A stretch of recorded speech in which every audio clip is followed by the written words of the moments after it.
All right, so let's shift our attention to what is happening in Myanmar now, where about 2 people have been killed and 20 others have been injured after a brutal clash with the security forces.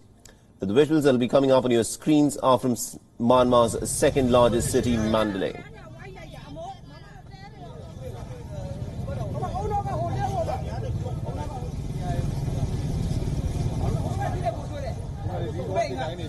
Now, this took place after a massive civil disobedience movement erupted.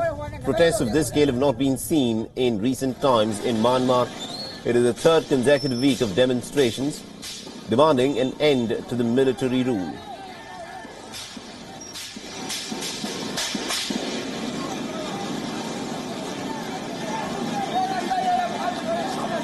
Now, despite the bloodshed and violence, protesters have refused to back down at this point of time. High Representative of the European Union for Foreign Affairs, Joseph Borrell, has tweeted about the violence in Myanmar, and I quote him here: "I strongly condemn the violence against peaceful civilian protesters by the military. I urge the military and all security forces in Myanmar to immediately stop the violence against the civilians, and we will discuss the latest events to take appropriate decisions."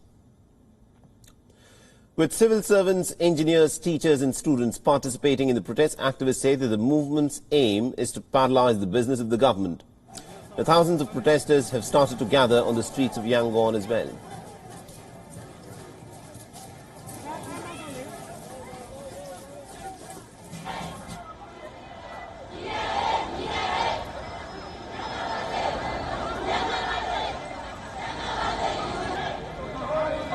The footage shows people gathering and chanting at the city's Haladan center. This as security forces continue to strengthen their stance.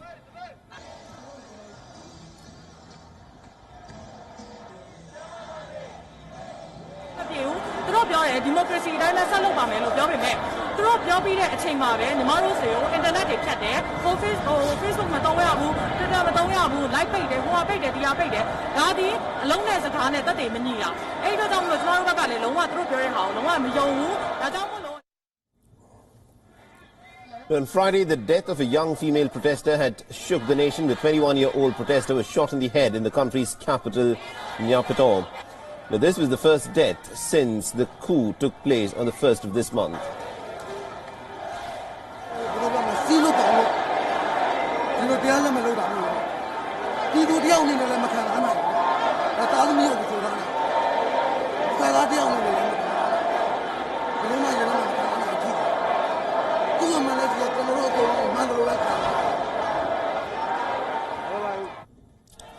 Now, the United States has, of course, reacted to the protests and also the violence, and has said that it has been saddened by the death and has condemned the use of force against the demonstrators. Now, the United States has urged Myanmar's military to refrain from violence and also relinquish power after the first death in the protests against the coup. WION is now available in your country. Download the app now and get all the news on the move.